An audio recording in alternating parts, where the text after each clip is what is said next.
are listening to the most comprehensive paranormal archive on the internet. Welcome to Salsido Paranormal. Nope, it is still not showing. Oh, there it is. Okay, now it is. Sorry about that, everyone. Welcome to Salsido Paranormal. Let me try that again. I'm your host, James Salsido, and tonight I'm sharing experiences, true paranormal stories on the web. And as always, you can find all the episodes of the show along with links to the show and social media and ways to support the show and friends of the show, including Jen, the Arcane Observer, who has her own channel and is a co-host of this show at the website, and that is salsidoparanormal.com. That's SALSIDO paranormal.com. And so in these shows here, these experiences, haven't done one of these in a little while, so this will be fun. They always are. And yeah, we'll see how many we can get through in this one episode here. So, and just a reminder, you can also find links, an email in there in the website, as well as a link to a form you can fill out if you have an experience you'd like to share or have shared on the show. You can either write that experience down or you can ask about appearing on the show. And we can talk about these experiences together. So either way is fine by me, as long as they sort of fit in with the general theme of the show as well. So we'll see how it goes. This first one here says, and this is on a forum, so sometimes they'll ask questions at the beginning of their post, and it says, "What's the scariest thing you ever witnessed?" For me, it was when I was 8, and I was in a silly, goofy mood, so I decided to stare at my reflection in the mirror for over 10 minutes and make silly faces. And the last straw was when I made an angry face and was staring at myself in the mirror, looking angry. And then I smiled afterward. But then I noticed that when I smiled, my reflection didn't smile back at me, but was looking at me, angry. And this creeped me out. And I ran out of the room and went to my mom crying because I was terrified. She asked what happened, so I told her the details, and she brushed it off as my mind playing tricks on me. But I know for a fact that my mind wasn't playing tricks on me. This is my story. And then they say, "What's yours?" So that's the end of that post. That makes me wonder if there was some other being that sort of slipped in during some other being or some other version of the person that, for whatever reason, appeared near the end of their sort of staring at the mirror, maybe even staring at it for that long, somehow, called up the energy, or some consciousness that was not, maybe even sort of at that point, tired of this kid, looking in the mirror for so long. Makes me wonder if mirrors can be portals or windows or whatever into other levels of reality, and people are looking into them. Are they looking into sort of other versions of reality? And sometimes people or other beings on the other side, like in this case, maybe whoever this was on the other side of the mirror in the reflection was just wanted this kid to go away and not be looking in the mirror into their level of reality anymore. Again, I have no idea, but I could imagine that sort of the way that you hear about in some paranormal investigations. They'll get responses like "go away" or things like that, where it seems like whoever's there is just doesn't want to deal with anyone else asking questions, or that's sort of the more adult version of of this experience where it's just a kid playing around. But anyway, that's just where my mind goes with that experience. I don't know, but mirrors, they come up again and again. Mirrors and reflective surfaces. Um, every so often, I'll find one of these something similar, something to do with the reflective surface. So, and sometimes it's neutral experiencers and neutral presences, or in other times it's really odd and frightening, like in that case. Moving on to the next one here. This says, in May of 2014, my paternal grandfather passed away when I was 9, turning 10 less than 3 months later. For many years, he dealt with heart issues that he had surgery for. In 1996, when my cousin, my dad's nephew, was a couple of months old. He, my paternal grandmother, my parents, my brother, and I had gone to a basketball playoff game, and he passed in the middle of the night. My parents got the call during the lunch after my cousin's baptism that he had passed of a really bad heart attack that killed him in his sleep. Around 3:30 a.m., the night my grandfather passed away, I woke up because I felt like I was being watched. I looked at my door, which was open, and saw him standing there. I was very confused because he and my grandmother were at their house. I got up from bed, walked over, and said, "What are you doing here?" When I reached out, he suddenly disappeared. Freaked out, I went back to bed and went under my pillows. My parents didn't tell my brother and I that he passed after they got the call and told us the next day. I asked what time he died at. They said 3:30 a.m. It's been 12 years since this experience. I turned 22 in a month and 4 days, and I still haven't told my parents. I want to tell them, but do not know where to start. And that's where that one ends. And I've come across so many similar accounts like that, where people who are going to pass, or do pass, they visit their loved ones or friends in or around that time. And the person that's being visited doesn't even know that's what's happening until after the fact, and after they find out that this person that came to visit them had passed. So it doesn't surprise me. It's just yeah, it's just something that comes up every so often. Haven't had that experience myself, but heard a lot about them, a lot about those experiences over the years here, doing this research and these shows and everything. And just listening to shows before I started doing any research. So it's funny, I always say that I was doing research before I realized I was doing research, because I was listening to shows, listening to podcasts about all things sort of anomalous for several years, at least 5, maybe more years before I started doing this show. So moving on to the next one here. Moving through these fast today for some reason. Just fine.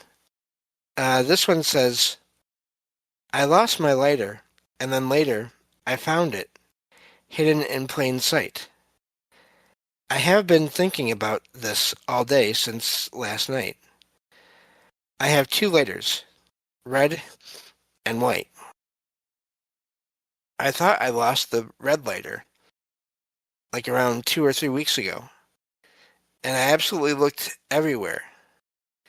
I have a designated spot, which is on the second shelf of my desk where I keep both lighters. So I wasn't sure where I could have possibly put it that it just disappeared. Yesterday, I went out to smoke 2 times. Took my white lighter where I always put it. But on the 3rd time, when I went to pick up the lighter, the red lighter was right next to it. I was so dumbfounded. Like, how did this get here? I have been looking for it everywhere. I have even cleaned my desk many times. I use stuff that I put on my desk every day, like my lip liner, face serums, moisturizer, my glasses. All the items are right next to it. And for some reason, I never saw the lighter. And yesterday, I found it in plain sight next to my white lighter, which I use every day, 3 to 4 times. What's weird is, for some reason, I had a random thought about what happened to my red lighter yesterday, and then at night, it just appeared. I want to blame it on my brain or lack of attention, but I just can't find any other explanation. And that's where that one ends. It sounds like a similar thing I had happen with my phone charger years ago, where I know it wasn't there. So just for those that may not have heard this, not long after I moved into this apartment, I had a phone charger. I had sit down on one of my chairs. I have extra chairs in my apartment here. And I had sat down in this one chair, and I knew where it was at. And so one day I needed it, went to get it, and it was not on the chair. And I didn't just look at the chair. I felt around the chair. I checked the floor. This was also before I had Logan, my cat. Could not find it. Now, in my case, it's kind of different than this one, but in my case, I'd had experiences here before already. And I said out loud something like, if anyone can help me find my lighter, thinking about the story, my phone charger, I'd appreciate it, because if my phone runs out of power, my family is going to get worried and come over here to find out what's going on. And then I just, after looking for a while and saying that, I just decided to leave it be. And later that day, I started looking around again several hours later, and looked back at the chair, even though I knew it hadn't been there, and it was back on the chair where it had been. So it's one thing when you kind of are not sure where you left something. It's another when you know where you left something, and it's gone. It's really odd to have that experience. So I don't doubt that this person had that happen with them and their one of their lighters there. Moving on to the next one here. Went too far. There we go. Okay. This one says, I have a collection of sentimental things that I have kept from the past. Stuff that reminds me of old friends and good memories.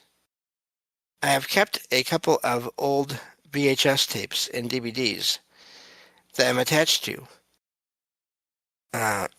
Books and photos, that kind of thing, or that kind of stuff. So one of those movies is my old VHS copy of Ever After, which I used to watch all the time with my best friend on my little TV VHS combo player I got for Christmas one year.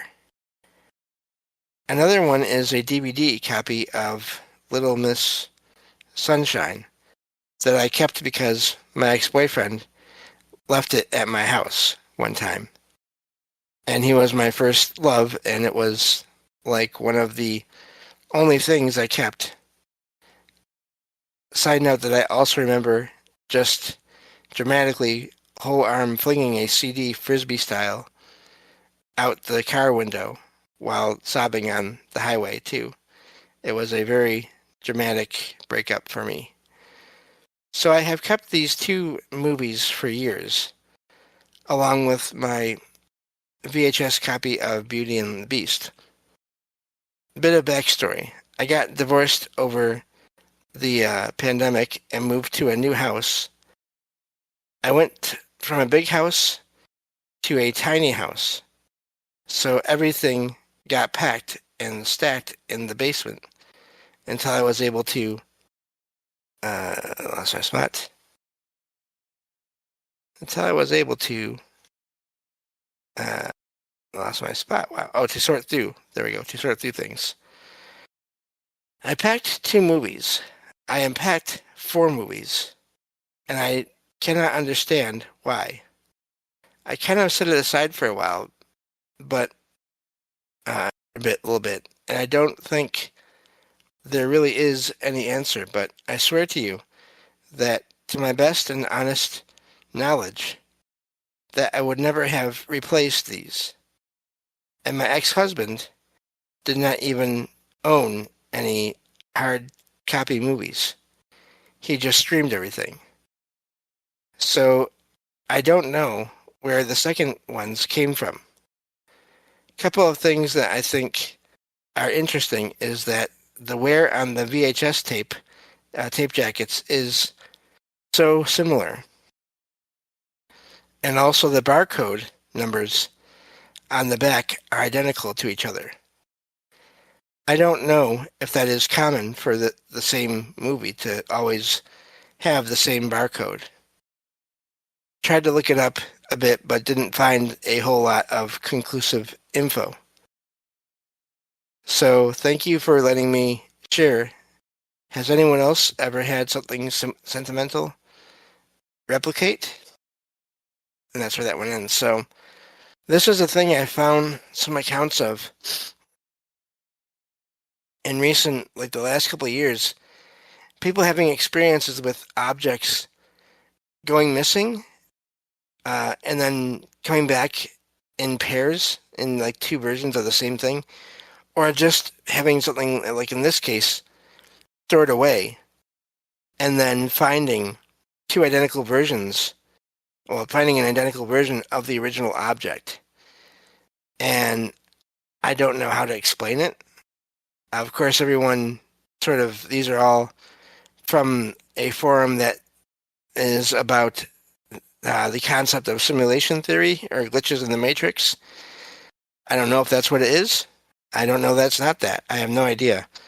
But this is really odd. I've come across several like this where objects literally, people find copies of them, of the objects they have, but they're copies of things that they didn't buy, they didn't get. And so I don't know how to explain that. Again, this is one of those things, I'm not saying I know what all this is. I'm just sort of reporting on the patterns of experiences that people share and report, and putting out the questions of what's going on here, because I don't know. Moving on to the next one here. It's a short one. This one says, my dog has confirmed that I'm not crazy. So I am a heavy believer in the paranormal. I saw a light in the corner of my eye. I live in a camper, and by the door there's the counter. I was in the middle of the camper, sitting on the floor, and from the edge of the counter, I saw a white light dart towards the ground. My dog reacted first, and thankfully it confirmed I wasn't crazy. And that's where that one ends.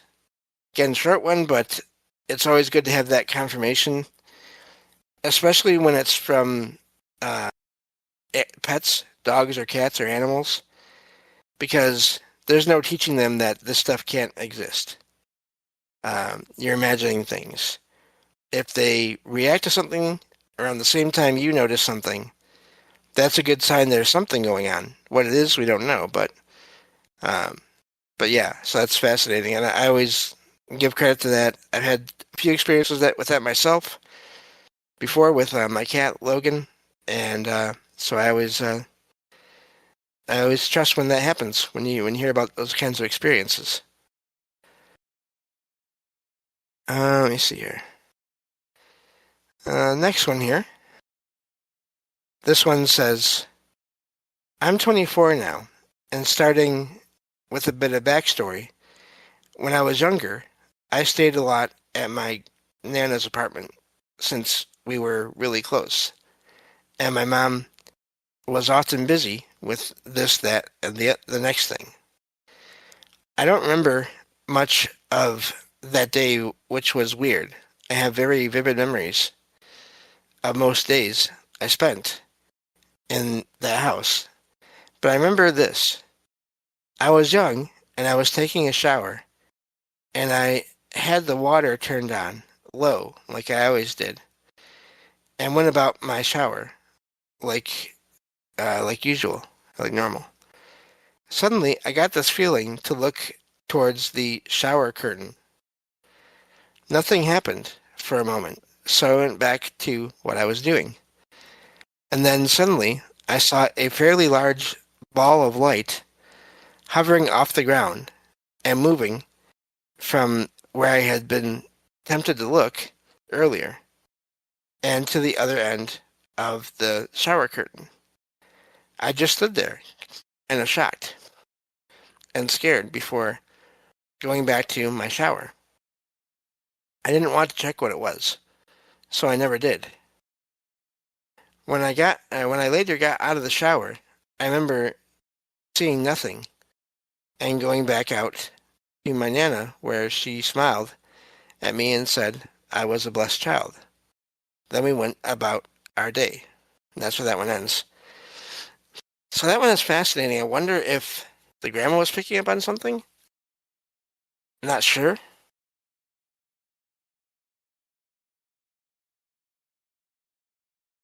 Excuse me. But so did the grandma pick up on something, or was she just sort of being nice to at the time the child? But either way, it sounds like the child picked up on some energy going through there. Some kind of light. Um, it's really odd with experiences in and around bathrooms and kitchens, because on the one hand you always hear that there's more activity there because of the water running through everything. But when I had Soraya host the Where Did the Road Go on the show here with me, he pointed out that in a lot of houses there's going to be pipes going through different parts of the house anyway. So there's going to be water around them. Now, I don't know if it matters that the water is sort of coming out of the pipes in the kitchen and the bathroom. Is that why? Does that matter? I don't know. But yeah, there are a lot of accounts of experiences in those kinds of rooms, in those kinds of spaces. Not just in homes, but in restaurants and work environments too. So there could be something to do with moving water and flowing water. I don't know. And maybe I wonder too now, does it have to be, again, coming out of the pipes and flowing out in the open? I mean, I don't know why that make a difference, but I wonder if that's why. That's part of it. So, but anyway, that's definitely all the time we have for this episode. We'll continue on next time with this, and so yeah, thank you all for listening, and be sure to check out the links in every episode description, and I will talk to you all next time on Salsido Paranormal. Take care.